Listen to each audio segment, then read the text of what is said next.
बिस्मिल्लाहिर्रहमानिर्रहीम। Dear students, अस्सलाम वालेकुम। हम 10th क्लास की केमिस्ट्री पढ़ रहे हैं और इसमें ये जो चैप्टर 9 है ये 10th क्लास की केमिस्ट्री का पहला चैप्टर है। पिछले लेक्चर में हम रिएक्शंस को पढ़ चुके हैं, फॉरवर्ड और रिवर्स रिएक्शन और डायनामिक इक्विलिब्रियम को। इक्विलिब्रियम क्या है? इक्विलिब्रियम का मतलब है तवाज़न, यानी कि एक जैसा। इक्विलिब्रियम हमें कब हासिल होता है? जिस वक्त फॉरवर्ड रिएक्शन का रेट और रिवर्स रिएक्शन का रेट बराबर हो जाता है तो हमें इक्विलिब्रियम मिलता है। यानी कि हम इक्विलिब्रियम को अचीव कर लेते हैं अगर हमारा जो रिएक्टेंट्स का जो रेट है प्रोडक्ट्स के रेट्स के बराबर होता है। यानी कि फॉरवर्ड रिएक्शन जो होगा जिससे प्रोडक्ट बनेगा और प्रोडक्ट अगर डिकम्पोज होके रिएक्टेंट्स बनाएगा और ये दोनों रेट्स बराबर होंगे तो हमें केमिकल इक्विलिब्रियम अचीव हो जाता है। जिस वक्त हमें केमिकल इक्विलिब्रियम अचीव हो जाता है तो फिर हम law of mass action use करते हैं। तो स्टूडेंट्स, आज का हमारा टॉपिक जो है वो लॉ ऑफ मास एक्शन पे है। तो चलें इसको स्टार्ट करते हैं।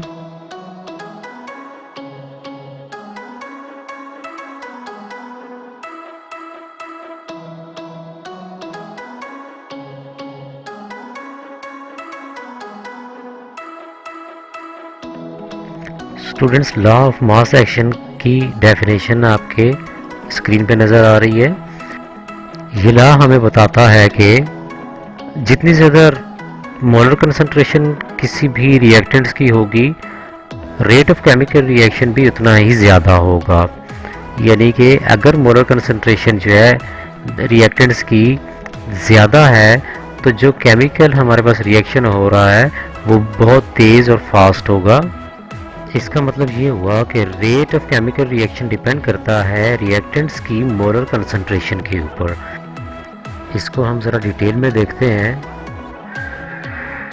ये स्क्रीन पे आपको नज़र आ रहा है कि दो रिएक्टेंट्स ए और बी आपस में कंबाइन हो रहे हैं और ये कंबाइन होने के बाद हमारे पास जो रिज़ल्ट के तौर पर प्रोडक्ट्स बनेगा वो है CND। अब यहाँ पे ये जो एरो शो कर रहा है ये शो कर रहा है आपको फॉरवर्ड और रिवर्स रिएक्शन को। फॉरवर्ड रिएक्शन क्या होते हैं? हमने पिछले लेक्चर में पढ़ा। फॉरवर्ड रिएक्शन ऐसे रिएक्शन होते हैं जो दोबारा से अपनी असल हालत में वापस ना लौटाए जा सकें। और रिवर्सिबल रिएक्शंस वो होते हैं कि अगर आपका फॉरवर्ड रिएक्शन हो गया है और उसके बाद उसको दोबारा से अपनी असल शक्ल में वापस लौटाया जा सके, ये रिवर्सिबल रिएक्शन होता है। अब रिवर्सिबल रिएक्शंस जब होते हैं तो हमें law of mass of actions use करना पड़ता है और हम कब यूज़ कर सकते हैं। अब सवाल ये पैदा होता है कि रिवर्सिबल रिएक्शन में हम इक्विलिब्रियम को कैसे अचीव करेंगे। तो स्टूडेंट्स, ये स्क्रीन पे आप देखें, यहाँ पे हमारे पास एक जो है वो रिएक्शन हो रहा है, ये है फॉरवर्ड रिएक्शन और ये वापस से एक रिवर्स रिएक्शन हो रहा है। जिस वक्त फॉरवर्ड रिएक्शन का रेट रिवर्स रिएक्शन के रेट के बराबर हो जाता है तो हमें केमिकल इक्विलिब्रियम मिलता है और हम इसको अचीव कर लेते हैं। स्टूडेंट्स, जब हम रिवर्सिबल रिएक्शन में इक्विलिब्रियम को अचीव कर लेंगे तभी हम law of mass action apply कर देंगे। फ़र्ज़ करें ए बी सी और डी बदलती ए बी सी डी की मोलर कंसंट्रेशन हैं। लॉ ऑफ मास एक्शन के मुताबिक फॉरवर्ड रिएक्शन का रेट डायरेक्टली प्रोपोर्शनल ए और बी के है is equals to K F A B है। इसी तरीके से रिवर्स रिएक्शन का rate directly proportional C D is equals to K R C D है। यहाँ के एफ और के आर बेतरतीब फॉरवर्ड और रिवर्स रिएक्शंस के मखसूस रेट्स कॉन्स्टेंट्स हैं। इक्विलिब्रियम की हालत में रिवर्स रिएक्शंस का रेट बराबर होता है फॉरवर्ड रिएक्शन का रेट। इसको हम केमिकली या इक्वेशन में इस तरह से शो कर सकते हैं K F A B is equals to K R C D. जब हम इसको अरेंज करेंगे तो K F divided by K R is equals to C D divided by A B.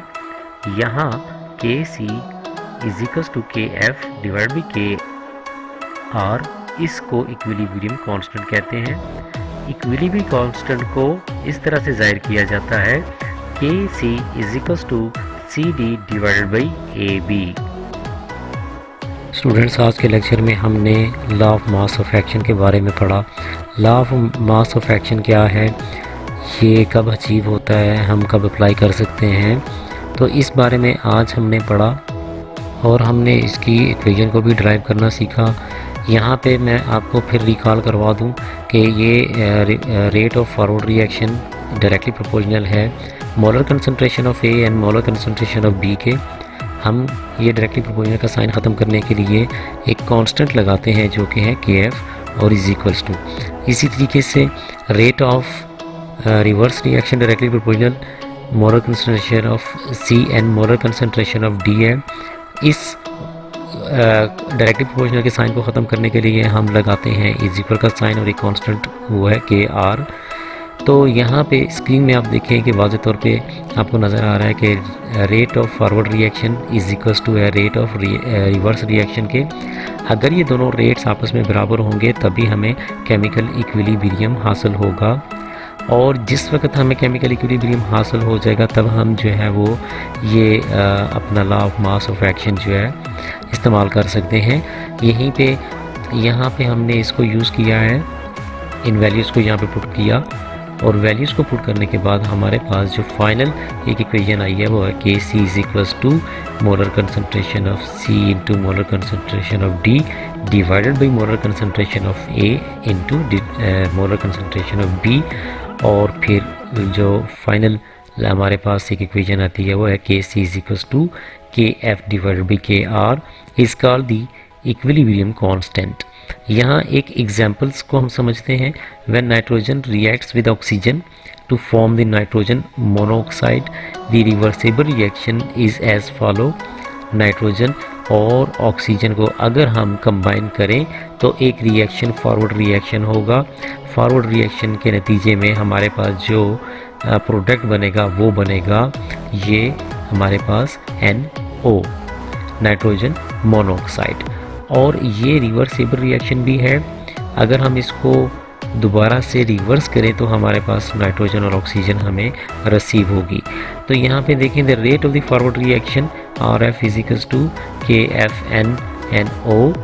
The rate of the reverse reaction r is equals to K rNNO। तो जब हमने इसको ये जो वैल्यूज़ हैं इस इक्वेशन के अंदर पुट किया तो हमारे पास ये फॉर्म बनती है। यहाँ पे ये Kc इक्वल है NO डिवाइडेड बाई NNO2। तो ये सेकंड इक्वेशन, सेकंड एग्जांपल आपने स्टूडेंट्स खुद से करनी है, इसको आपने समझना है। और इसके साथ साथ यहाँ पे ये एक ब्लॉक दिया हुआ है जिसके अंदर कुछ इन्फॉर्मेशन है। स्टूडेंट्स इसको भी आपने पढ़ना है और इसके भी क्वेश्चंस आपने खुद से फाइंड करने हैं। जैसे कि define the law of mass action, ये आप पढ़ चुके हैं, और how is the active mass represented. तो हमारे पास आज का लेक्चर यहाँ पे ख़त्म होता है। अगले लेक्चर में इंशाल्लाह हम मज़ीद आगे पढ़ेंगे। तब तक के लिए अल्लाह।